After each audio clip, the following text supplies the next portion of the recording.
Can the Chargers fix their defense in the 2022 offseason? And did anybody see the 40 times those receivers are running at the combine? It's Fan Mail Friday, so we're getting into that and more on today's Locked On Chargers podcast.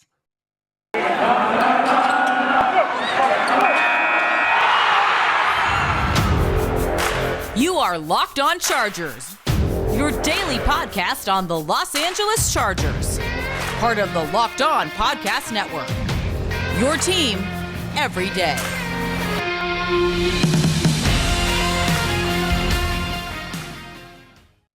What is up, and welcome into the Locked On Chargers podcast. I'm your host, Daniel Wade, joined as always by my co-host, David Drogemeyer, and we've been covering the Chargers for over 6 seasons, and this is our 5th season as the host of the Locked On Chargers podcast, bringing you your team every day. What's up, guys? Thank you for making us your first listen, and as always, to make sure you never miss the show, subscribe to the Locked On Chargers YouTube channel, and also follow the show for free on all platforms. But David, it is Fan Mail Friday, so thank you to everyone who contributed to get onto today's show. We're going to be starting with a great question about the Chargers and if they're going to be able, and if we trust them to be able to fix their defense, one of the worst defenses in the league last year, this offseason. We'll also talk about some of those crazy 40 times we saw at the combine yesterday. Guys were moving, and the Chargers need somebody like that. And then we'll get into a bunch of more great voicemail questions and Twitter questions, getting if the Chargers should trade for Saquon Barkley. Do you want to add a tight end like Dalton Schultz? Should they trade up or down in the 2022 NFL draft? All that on today's show. But we're starting, David, I think, with a great question that we got on Twitter. Thank you to everyone. Again, this one is from Sherd, who asks, do you trust the Bolts to be able to get the pieces on defense to help Staley run it the way it should be ran? So I think this is a great question. We appreciate the question. Do we trust them, David? I mean, the thing is I think the real question is, can they, right? Like, and I think the other thing is can they find the guys to fit Brandon Staley's system, or are you asking if they can be a good defense, right? Because I think those might be two different things. Yeah, for sure. And I think if you're looking at this and you minus Brandon Staley from the equation and you ask, do you trust Tom Telesco by himself to be able to turn over this defense and improve it? I don't know if I'm that confident after what he has shown us in this past 10 years. But you add Brandon Staley to the equation, you saw the effect on the free agency signings and the draft picks that he had. And then I think you consider that, and I think you're a lot more hopeful, a lot more optimistic that Brandon Staley is going to be able to provide the input to Tom Telesco and say, hey, Tom, these are the guys that I'm looking for. These are the guys that I need to be able to orchestrate my defense the way I want to. If you want to see that number one defense in the NFL that I had with the Rams, then these are the type of pieces that I'm going to need.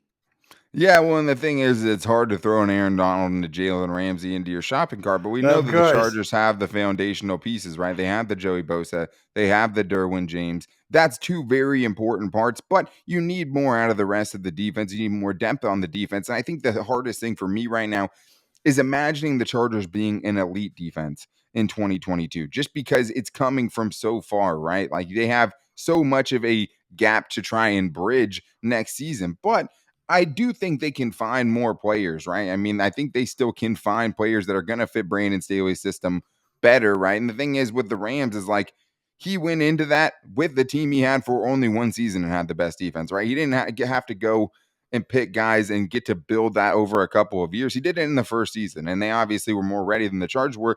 I think it does scare me as well, just Tom Telesco's comments about, I thought they would learn the defense faster than the defense did, and that's a big contributor to why the defense maybe didn't live up to the hype. That's a little different. I mean, I'm not sure how much I'm buying that, but I guess I could see it with how much they struggled last year. But are these new guys going to struggle in the same way to catch up to what he wants to do and the complexities of his defense? Obviously, if he's drafting guys from colleges where he knows they're running something similar or easier, transition for them. But I think that is something that I'm thinking about. But it obviously just starts with a ton of resources having to be poured into it. And I was going to say, at least, Daniel, we know the Chargers have the resources to be able to pour into it. That's the number one thing, at least going into this offseason. They have a lot of money, the third most cap space in the league, and they got a lot of draft picks. So they're going to have a lot of swings to be able to hit those home runs. Obviously, you're not going to hit on every free agent you bring in. You're not going to hit on every draft pick that you bring in. But the Chargers are going to have a whole lot of opportunities to go out there and hit.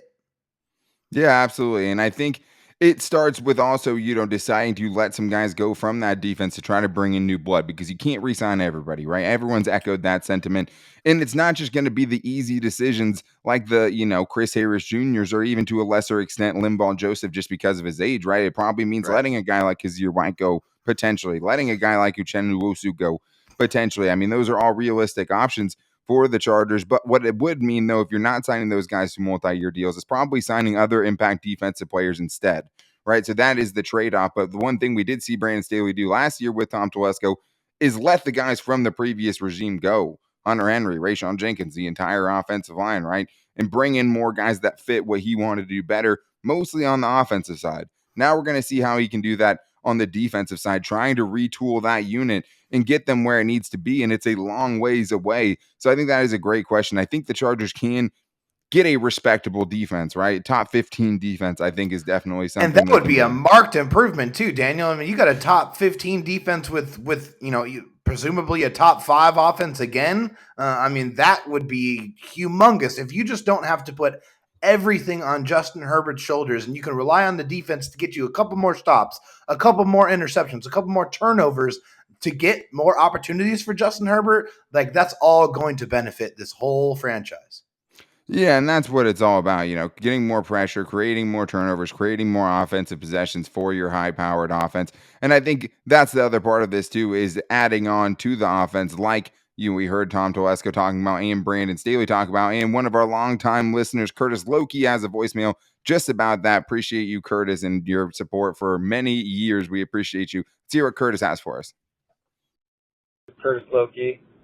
Just couldn't help but be on Twitter and then come across some of, I guess Tom Telesco had a news conference or something like that, and he was suggesting that, he didn't want the offense to take a step back and he wanted to surround Herbert with more weapons. So I thought that was pretty exciting to hear, maybe it's just coach speak, if you will, but I'm hoping for a speed element. I don't know if that necessarily means at 17, but just thought I'd throw it out there. And, that's the show. Go Bolts.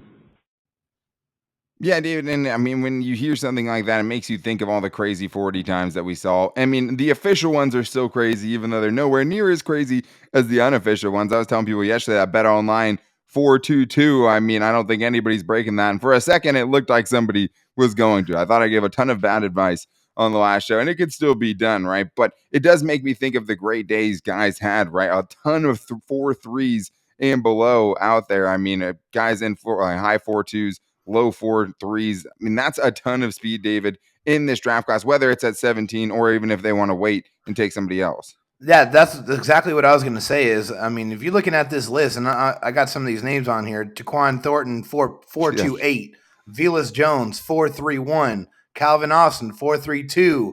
I mean, even Chris Olave, a 4.39, who originally was in the low 4.2s, so that was a huge change. Yeah, it's a huge change from that for that one. But my point here is just there's options up and down the draft to add speed. And if they don't come out of this draft with someone who's running, and blowing smoke out of their ears and, you feel the flames off their feet, then there really is no excuse. That would be a giant failure and a very big misstep because clearly after, watching these guys run their 40 times, there's options at the top all the way to the bottom of the draft. There are, and I mean, Calvin Austin's a guy that we talked about before, right? That could make sense. A guy who shined at the Senior Bowl. You could say the same thing about Christian Watson, right? The North Dakota State guy who is a big-bodied receiver out there running a 4.38. You got a 4.36, and Garrett Wilson and Chris Olave both running sub 4.4s. I mean, Chris Olave at 4.39. That's still ridiculous given that dude's skill set and everything else he brings to the table. Like that's only borderline top end speed, while also being probably the best route runner in this draft class and definitely the smoothest at the very least. And now everyone's like, Olave at 17. I've been saying that right now. It's like, I don't even know if he makes it there, but that was before the official time came out, but it's still ridiculous. And there are going to be guys that are going to fall through the cracks that run fast, but you have to be able to be more than fast for Brandon Staley to take a chance on you, as he talked about. And it's true. I mean, just being fast, if you just look at the you got to be able to run the tree.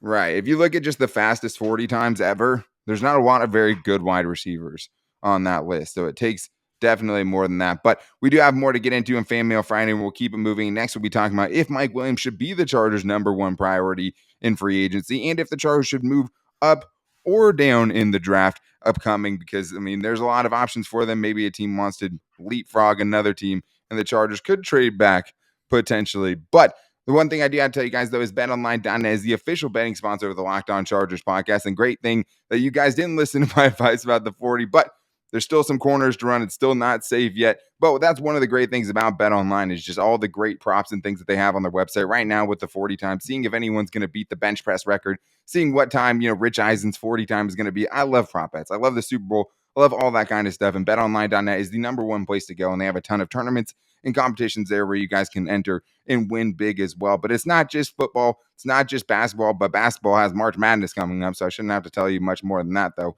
You can also get UFC, boxing, and everything else that you're looking for, because BetOnline is the number one place for all of your sports action. BetOnline, where the game starts. All right, David, we're going to keep it moving here on Fan Mail Friday, and we have more voicemails that we have to get into. So I want to start here with a question that I think has been a constant question during this offseason, and it's what to do with Mike Williams. So I think we have a new caller here, Mike from Milwaukee. Let's hear what he has for us. Guys, this is Mike from Milwaukee. I just wanted to say thank you for being our Locked On Chargers guys. I really appreciate the updates and the content you guys provide. I just wanted to say that I think it should be a priority one to get Mike Williams back, and then from there we should get Nwosu and the defensive side. Anyway, thanks guys for the content. All right, bye-bye. Yeah, I mean, it's funny because you wouldn't think that's a controversial take, right? With Mike Williams and his production last year, even given the inconsistencies of his career. But David, I mean, it is one of those things where it is a split decision for Mike Williams, and it is a tough decision because it is hard to pay somebody that much off of one really solid, well-balanced, right? Put it all together kind of year like Mike Williams had last year. But yeah, I mean, usually if you have a guy who's putting up, top 15 receiver numbers, he should probably be one of your priorities. But do you think it is Mike Williams and then everybody else as far as the Chargers' internal free agents? Yes, I do. I think it definitely is Mike Williams number one, and it's just based off of what everyone else has been saying around him about the organization, guys who make the decisions, the shot callers here. Brandon Staley, all day talking on media, at the scouting combine, speaking with different people in the media, speaking very glowingly about Mike Williams. Tom Telesco, every single time they talk about him, they always rave about him. I just think it's very clear to them that Mike Williams is very clear. But the one thing everyone needs to remember is that the Chargers keep all of their cards close to the vest. Like, they don't leak anything. That does not happen. So you're not going to know about anything that happens until they release it. That's just how they do things. So I do expect the Chargers are going to get something done with Mike Williams, whether that is a franchise tag or a long-term extension. I don't think he's going anywhere. I do believe he is the number one priority, no doubt. Yeah, and I guess the next biggest question is which of the defensive guys you would want the most back, right? Is it Uchenna? Is it Kazir White? Right. Personally, for me, it's Kazir White. I know that Uchenna, they love Uchenna and everything that he does and what he brings to the table. But I think if you're looking at these two positions on the field and who is playing them at a higher level, I think it's Kazir White. He's playing linebacker at a higher level than Uchenna as a pass rusher, and the things that now Uchenna definitely turned it on, and I've mentioned it many times on the show. He's definitely turned it on late, towards the end of the season. Things started to click, but I think you saw a complete year out of Kazir White, and I think this is a system where he can get even better and better as he gets settled into that role. So personally, I think he's the bigger priority for me.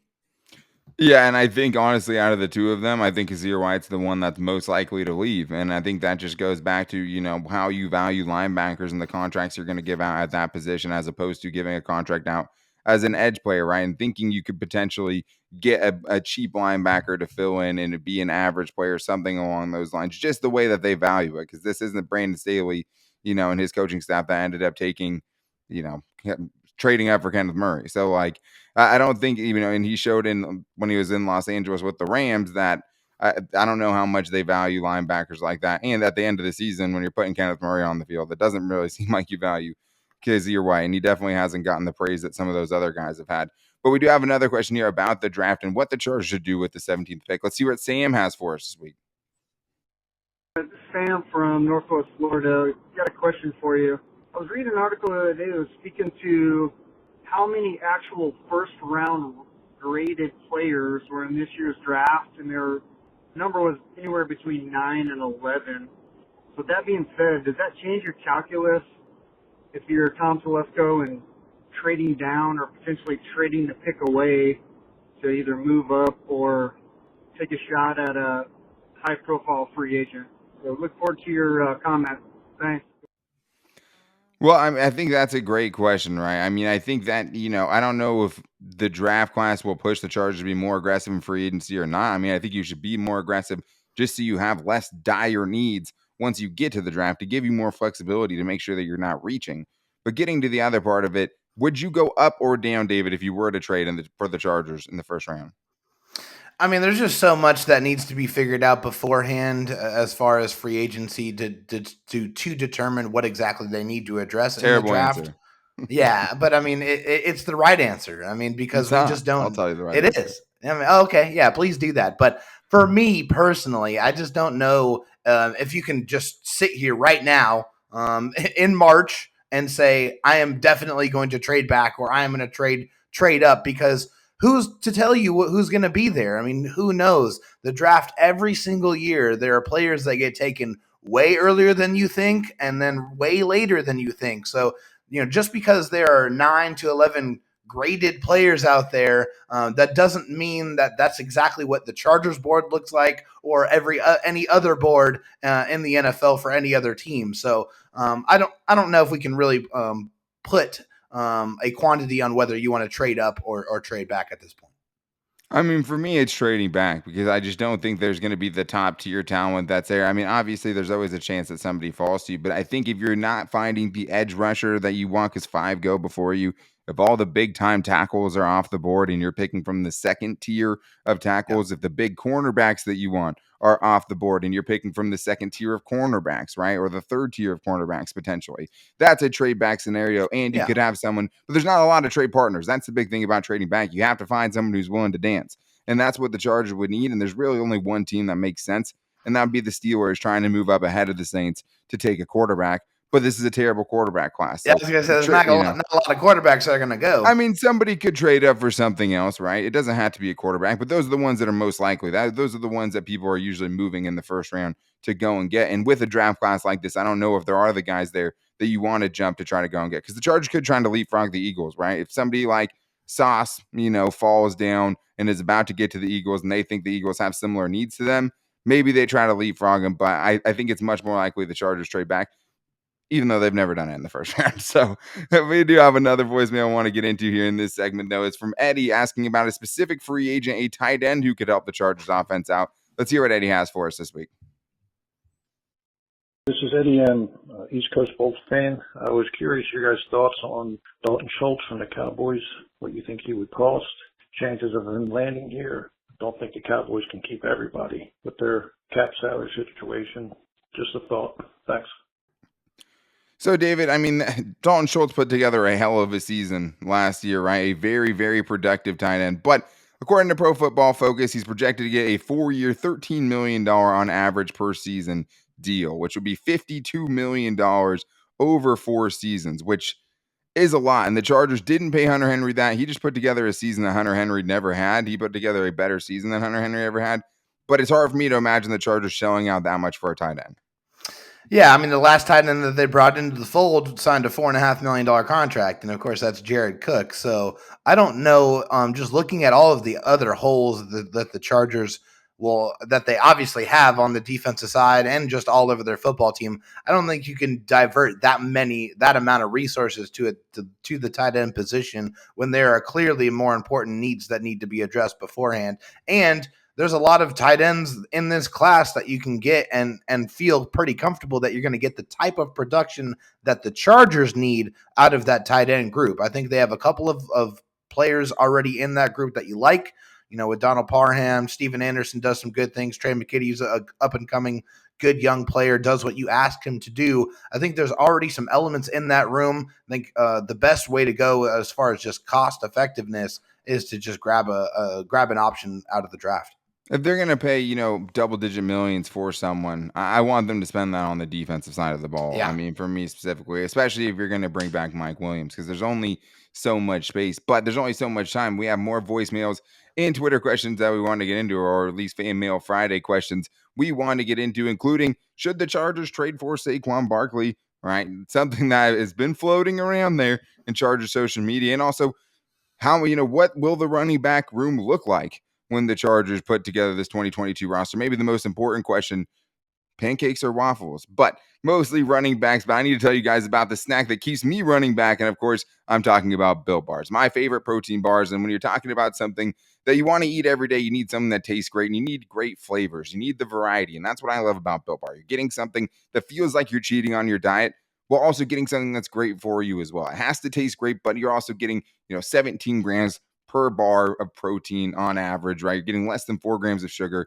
less than 4 grams of net carbs. You can't really ask for much more as far as Built Bars, especially when you're getting flavors like cookies and cream, peanut butter brownie, coconut almond, salted caramel. The list goes on and on. You can get a mix box so you can try all of what Built Bar has to offer. But this is a great time to get Built Bars because you can save some money with the Locked On Chargers podcast. Since you are a listener, you can save 15% off at Built.com. That's 15% off with the promo code LOCKED15 for 15% off at Built.com. All right, continuing here on Fan Mail Friday, and thank you to everyone again who checked us out and made us your first listen today. And make sure you guys, for your second listener, checking out Locked On NFL so you can keep up to date with everything going on around the league. The best Locked On experts covering the biggest stories from around the NFL, Monday through Friday in less than 30 minutes. But David, we have more great voicemails to get to. And if you guys want to get on the voicemails, the Twitter questions in this case, make sure to call into 323-524-7924. But a great batch today. And we have one really good question here that I think a lot of Charger fans are asking themselves right now from Rendog on Twitter asks, what are your thoughts on the Chargers trading for Saquon Barkley? And if you are interested, what is the most you're willing to give up for him? I would say give them Josh Kelly and a fifth or even a fourth. So let's start this by saying that Josh Kelly, I don't know, is like has no trade value. Sorry. It might be negative trade value because I mean his contract is guaranteed. So you will take some dead money even if you cut him.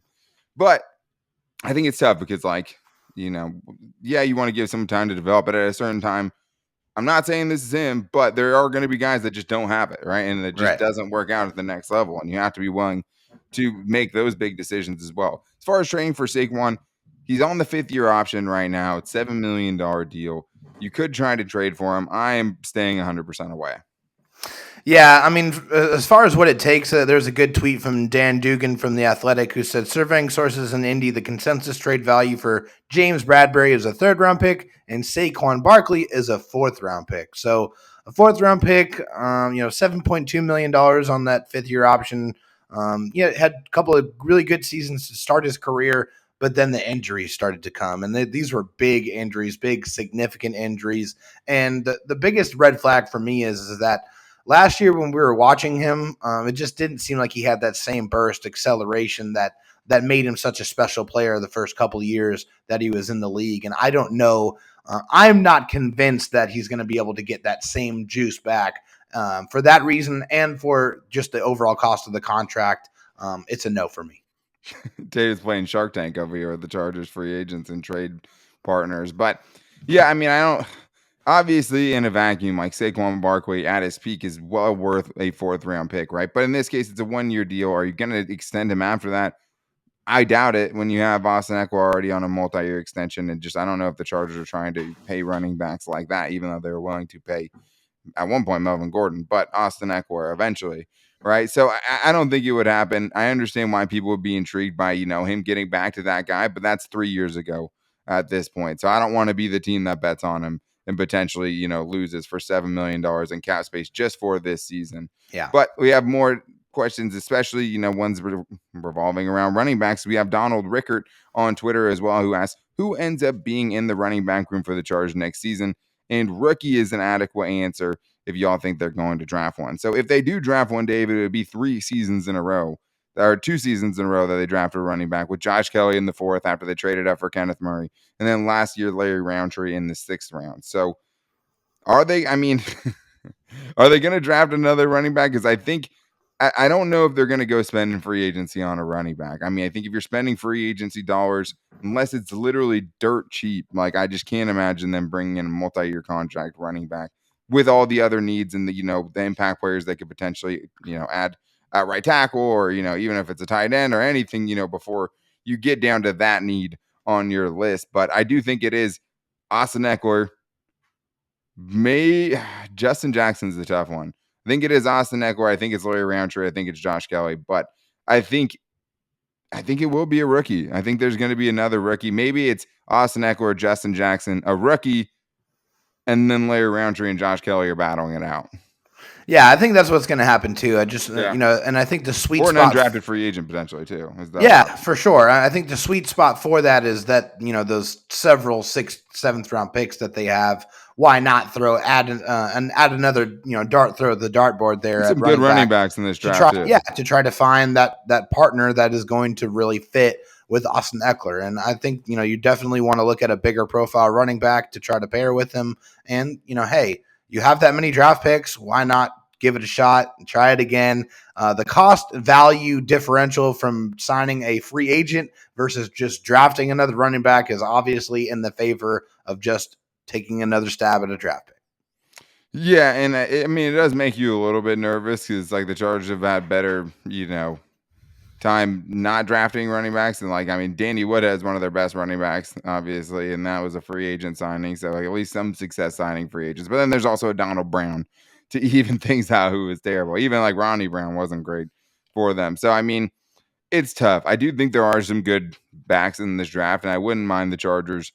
trying again in the draft if they're willing to move on from one of the other two guys that hasn't worked out so far. Both guys are averaging in the 2s in yards per carry last season, behind the same offensive line that Austin Eckler and Justin Jackson were doing pretty good behind, right? So there's not a lot of excuses except for a small sample size. It's a small sample size for sure, especially with Larry Roundtree only coming off of his rookie season. But with Josh Kelly now, it's 2 years of uninspiring play, and I just don't know how long you stick with it. I don't know what he's exactly bringing to the table for the Chargers, and even Tom Telesco was willing to say that the Chargers need better behind Austin Eckler. Love the smile, but the production just hasn't matched, unfortunately. When if Tom Telesco's outwardly, saying like we need more from a position, when he said that, Sam Tebby had left tackle feet, like that's crazy because he goes out of his way to kind of, build up the guys they have and say, oh, we're good at that position. He didn't say that about running backs. See, he didn't say that about tight ends too. So that was interesting. But I think that's how it kind of shakes out. You bring back Justin Jackson, but you're not content with that. You're also bringing in someone else. That's just kind of what the feeling I have of it is right now. But let's get to the last most important question here, David. And it is from Blake's dad, a.k.a. Donnie from Wisconsin on Twitter, who asked the hard-hitting questions that, I don't know if you're ready to answer. And it is pancakes or waffles? Oh, it's automatically pancakes for me. I'm a huge pancakes guy. I love it. We didn't talk about this. Soft, fluffy, with butter, just absolutely drenched in syrup. It's 100% pancakes for me. If they're hot right off the iron, man, it doesn't get much better than that. I mean, if we were like betting on what the most, the best breakfast food is on Bet Online, pancakes wouldn't be in the top like 7 or 8. Blasphemy. I mean, it's waffle. It's waffles all day. I mean, I think it's much easier to find a good pancake, which I appreciate because I think there's plenty of places you can find good pancakes. But a good waffle is better than a good pancake every day of the week. I mean, you have the crevices for the syrup to get in there and pull into it. You're not just getting some soggy mess. You have some structure to it.